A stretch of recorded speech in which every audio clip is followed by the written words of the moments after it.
Please welcome our panellists, Board Chair and Chief Executive Officer of Cargill, David MacLennan. Founder and Chief Executive Officer of Grow Intelligence, Sara Menker.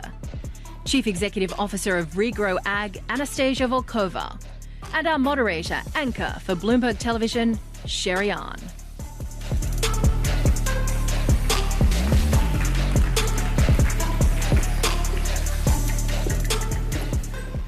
Thank you all for joining us today. I mean, it's such a perfect time to have this conversation, right? I mean, we woke up to the news of the rocket hitting Poland, and then we saw grain prices soaring at a time when, of course, food insecurity has been rising around the world. And this begs the question, let's dive directly and immediately into it. Sara, are we on the verge of a food crisis, or are we already in one? Yeah, I think we've been in one for a while now. So the conversation of a verge has sort of long sailed. And, you know, much of what we're seeing today is a function of issues and things that were brewing for years leading up to where we are now. And so, you know, the war is really adding fuel to an already burning fire as opposed to having created it. And a lot of these changes that we've experienced in our food systems really started 2 to 3 years ago, where structural demand changes had occurred in places like China, which became a net importer of grain for the first time. And then you've had sort of an unprecedented number of supply-side disruptions, both sort of climate-induced as well as COVID-induced. And so those became the impetus for what was a food crisis before the war, and the war just made it that much worse. And so, you know, really when we think about sort of the price of food and where it started, we really think about it in the context of the start of 2020, right, when everybody was so focused on sort of lockdowns, these changes were already well underway. And the war in Ukraine just making things worse. And Anastasia, you're actually from Ukraine. Give us some of your personal perspective on what's happening there and also how sort of it relates to the stresses that we're seeing in the global food system.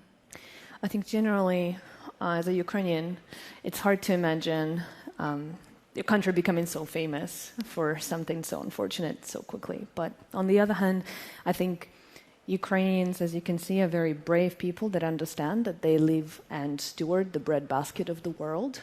And I think there's a lot of hindrances that could be removed for us to actually release some of the pressure on the food crisis, because Ukraine is producing, it has deep soils, it has not been in the climate crisis like many other producing regions. And if we can get a better diplomacy to have a better visibility or control over the actual export from Ukraine, I think this would be a very welcome step forward, because Ukrainians are producing, even though they had not one of the best harvests and under all of the pressure of the war, they're resilient and they keep pushing and they've been brave producing the food. The November 19 deadline is coming up on allowing exports from Ukraine. Do you think it will be renewed now? It's so hard to know. Like we were talking with David about what will actually happen after having all of these contradictory announcements that almost not thought through. So it's hard to say that and answer this question very directly, but I would say so many depend on it. I hope it doesn't happen, and I hope we have enough diplomacy and willpower to actually not let it happen. Dave? Yeah, anytime food should not be used as a weapon. And to the points that both Anastasia and Sara made, I mean, it's a very fraught situation. The November 19th date, which is Saturday, is being watched. And you saw about 2 weeks ago when Putin announced that he was not going to renew it, what it did to food prices. And then he said, well, maybe we will renew it, and food prices, ag prices, crop prices came back down. But I think it's this convergence of, as Sara was saying, climate change, supply chain disruptions, geopolitical stress, which is all adding to very tense moments in ag markets and food prices.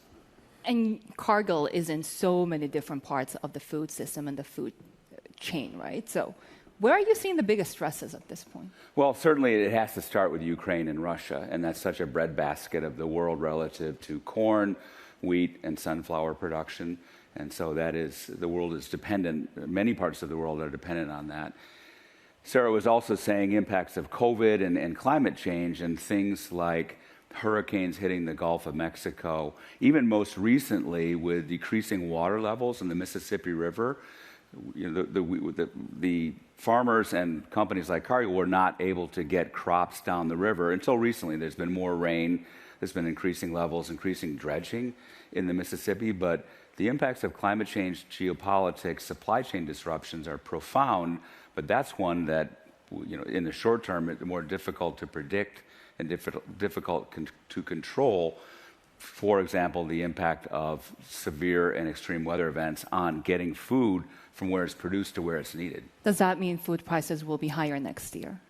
Not necessarily, but certainly, as I was saying, the supply and demand stocks, particularly in oil seeds, are very tight.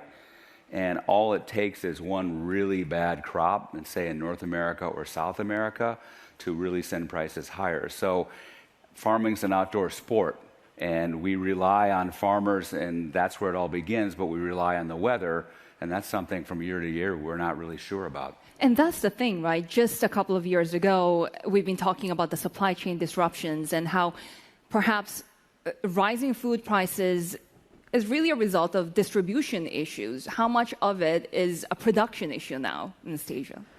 I think we've moved from solving for the supply chain issues to really have little control over production issues. And we have in our toolbox the ability to change the system and uncorrelate it from inputs like gas, like urea prices of fertilizer, but we need to deliberately invest in it to do so. So I think right now the blockers are definitely on the production side, with the climate hitting simultaneously several production regions of the world. Sara, you've been also looking at fertilizer prices just soaring. Yeah, so I think, fertilizer is a whole other complication in terms of input because, basically on top of climate, you also need sort of nutrients for your plants. And the price of fertilizer over the last couple of years has quadrupled. Nitrogen shortages and gas prices in Europe have curbed production, and so therefore created major stresses in terms of fertilizer availability, not just affordability around the world. You have both an affordability problem as well as a brewing potential availability problem. We had done an analysis and a sort of an open source study in partnership with 400 fertilizer companies, essentially looking at what the demand of nitrogen-based fertilizers was set to be for the world, for every part of the world, and what that would mean for yield and for production, given certain scenarios. I will say that the worst case scenario that was painted in June, we're now worse than the worst case scenario. And if you look at what that means for production in corn and rice and in wheat, sort of in the 2022 and 2023 year, you're looking at an overall reduction of 2.5%, which is not inconsequential, given what Dave mentioned in terms of inventory levels already being low. So if we had healthy inventory levels, you're in a different place. But when you look at overall inventories, really for grains and oil seeds, you're at multi sort of decade lows. So you're in hairy territory. And add to that the challenge that we're now competing for these foods with sustainable aviation industries, biofuels, that sector and how it interlinks with food and the agricultural system. Dave, what are your thoughts? Yeah, it's many people will recall, let's say 20 years ago when the ethanol industry, the corn ethanol industry was taking off, and there was a big debate, a big dynamic of, okay, food or fuel, where is it going to go, into your tank or into your stomach or the stomach of animals that are being fed? There's a similar dynamic today, which is emerging because of focus on sustainability by consumer companies, retailers, companies like Cargill, farmers, to grow more sustainably produced crops. It is also because of the advances in technology which will allow us to make products like sustainable aviation fuel or biodiesel in greater scale and greater quantity than, say, 20 years ago. We don't think that it's going to be an either-or dynamic. It can be food and fuel. It doesn't mean it has to go one place or the other, but it's also going to then go back to the farmer in terms of regenerative agricultural practices, greater yields, greater use of technology to be able to increase production so that it can go into food as well as fuel. Regenerative agriculture is something that you're trying to scale up at Regrow. Tell us a little bit about why this is important, especially because there's this dichotomy when it comes to food that it's really suffering from climate change, but it's also a huge contributor to greenhouse gas emissions. And to add to that, we may not see food as a solution, and agriculture is one of the hard-to-abate industries, may not be seen as actually the solution to invest in, but it is. And this is a solution that is the most ready solution, not to criticize, but not direct or capture, that at scale does 4 ton CO2 equivalents a year.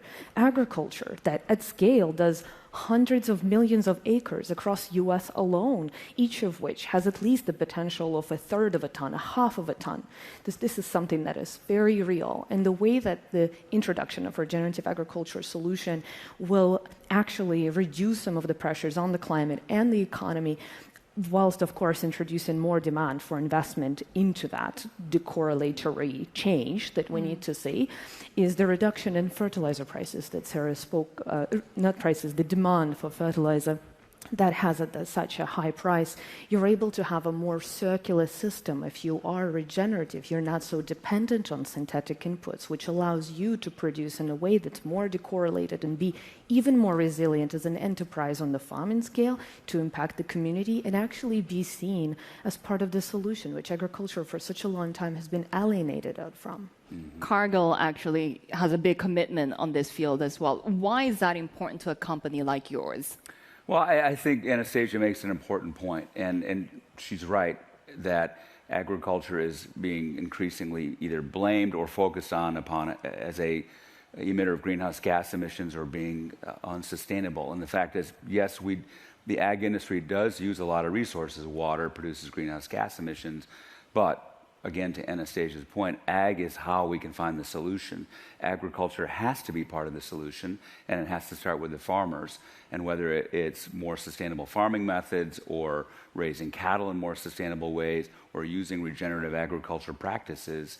So we partner with Regrow Ag to help farmers measure the impact on regenerative agriculture to see what is happening to carbon in the soil, so carbon sequestration, so we have verifiable results. But that's where it has to begin, is at the front end of the food supply chain with the farmers. Sara, how important is getting actually the good data, the right data out there, and really being able to measure the accomplishments in this field in order to make progress?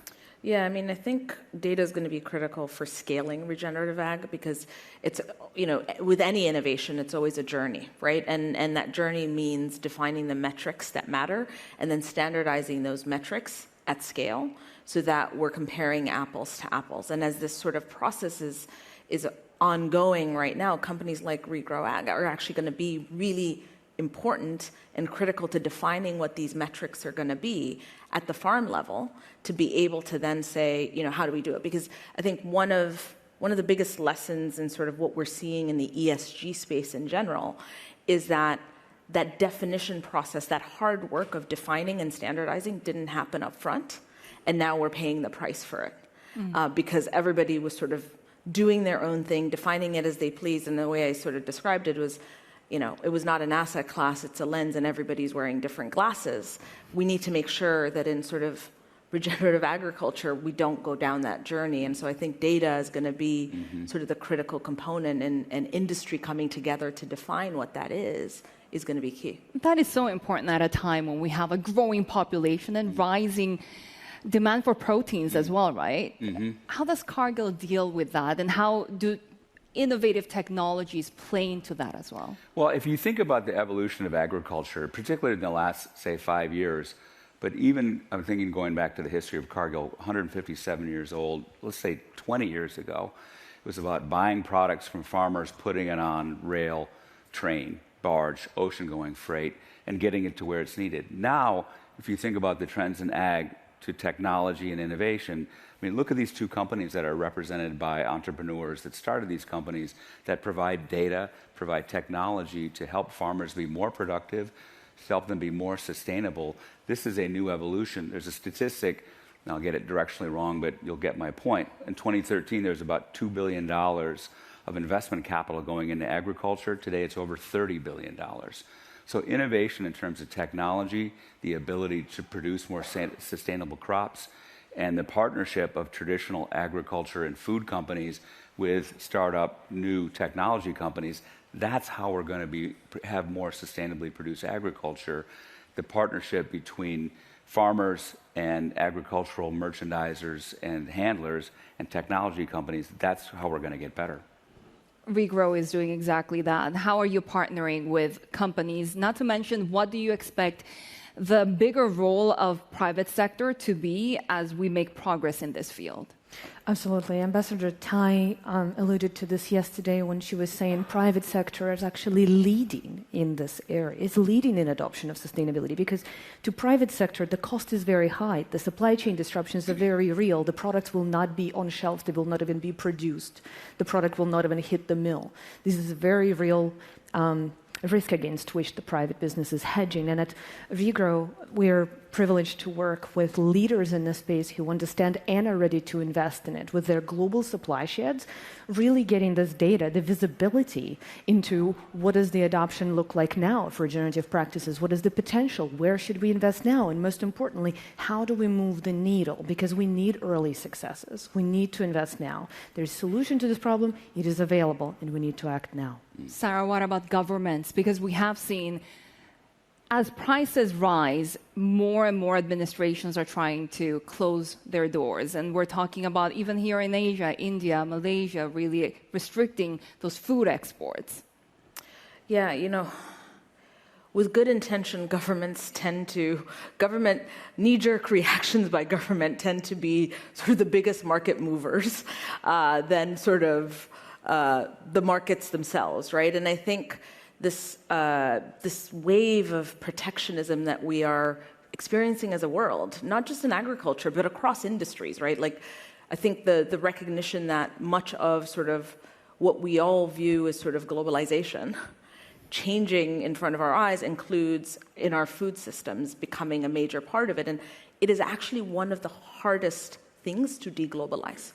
Because outside of the United States, there are not that many countries that can actually produce 100% of their supply chain needs, everything from fertilizer all the way to sort of, your entire stack of sort of what food is to make it work. And what happens right now is, as inflationary pressures have played out across the world, each country tends to have an overall competitive advantage in exporting one or two major products. The knee-jerk reaction becomes to ban the export of that product when the inflationary pressures tend to be coming from products that you're importing, not the products you're exporting. And those products you're exporting are actually products that generate dollar-based reserves at a time when the dollar is strengthening and you need the dollar. So it actually fuels the inflation further. And so I think thinking systematically about, and this has been some of the hard work we've been doing as a company, is sort of saying, how do we put self-interest aside and actually see how it is a trading-based economy, and how do we sort of optimize our trade flows and our trading systems, and how do we recreate sort of the structure of the future? Because a world where every country believes it should produce what it needs, you have not seen inflation yet. And I think that is where the challenge is. David, Cargill operates in more than 70 countries globally, right? What do you make of that? Plus, the latest comments that we're getting from the G20 from Russia's side, that a lot of the food inflation actually comes from sanctions against them because of the invasion of Ukraine. And even going as far as saying, is Western food companies, perhaps yourself as well, that's actually adding to inflationary concerns? Well, Sarah's right. I mean, the world depends on an interconnected food system in order to have not only availability, accessibility, but relative price stability as well. And so there's comparative advantage. There are a few countries, Sarah said it, that can produce everything they need. We've got to rely on open borders. We've got to rely on trade. And any time that you have disruption due to either geopolitical conflict, like what we're seeing in Ukraine, or trade barriers, like what we saw between the U.S. and China several years ago, you're going to see a spike in prices. It is not natural instincts of political leaders when there are shortages or inflation, they want to make sure they have enough food for their own country.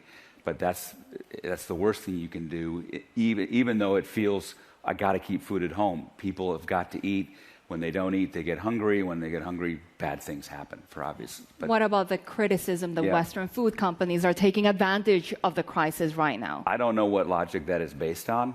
Certainly, Western food companies, our mission is to nourish the world, to make sure food gets to where it's needed. The corridor being open has been a big relief since the invasion of Ukraine back in February. But I'm not sure where that thinking would come from, that there's some type of Western food conspiracy to make sure the food doesn't get to people where it's needed. But companies have benefited a lot during this time. I mean, we've done our job, and we've gotten food from where it's produced to where it's needed. We've managed through volatility. We've managed through supply chain disruptions. I think the world's food workers have shown the resilience of the system.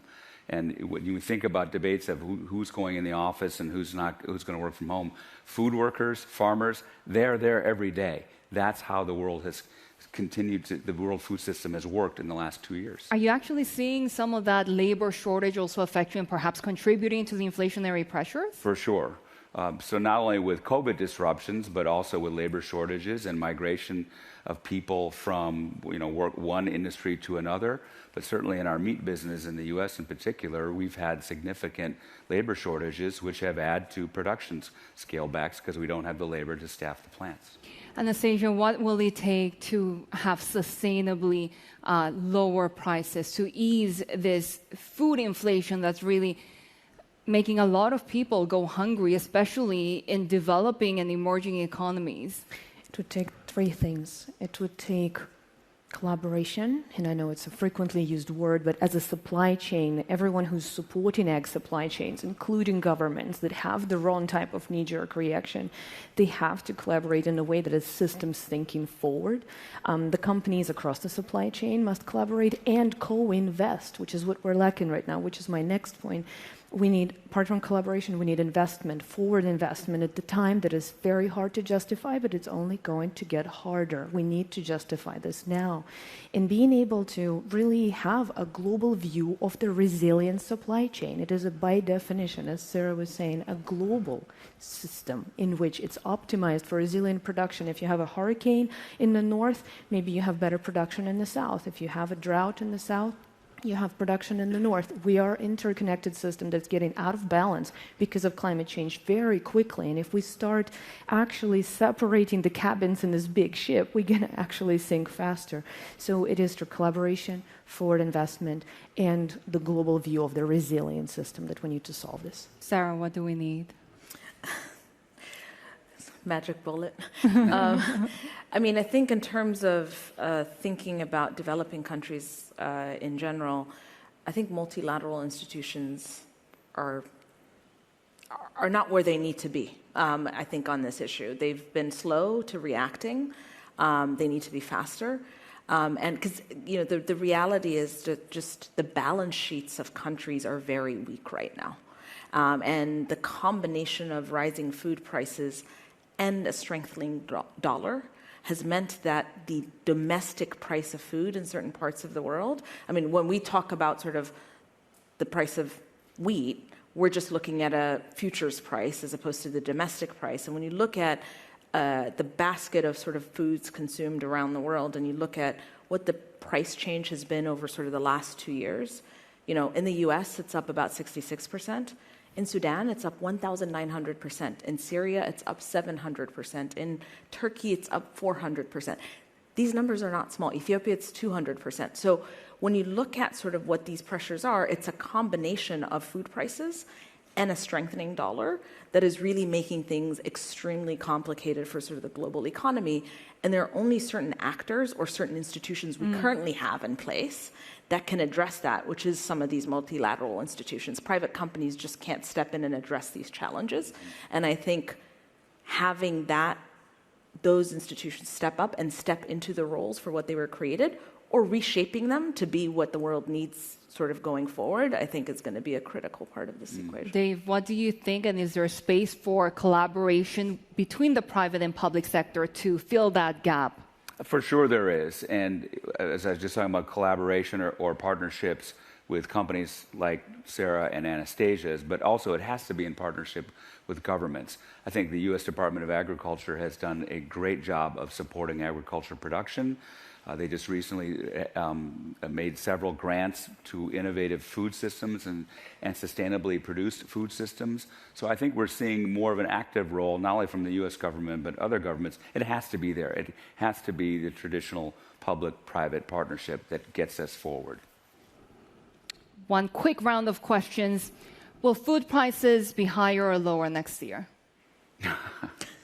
I think they will. I think they will be lower. I think that we'll find ways to continue to move food to where it's needed, and I'm going to choose to be optimistic that there will be some resolution to some of the conflicts that are going on that's disrupting the supply chain.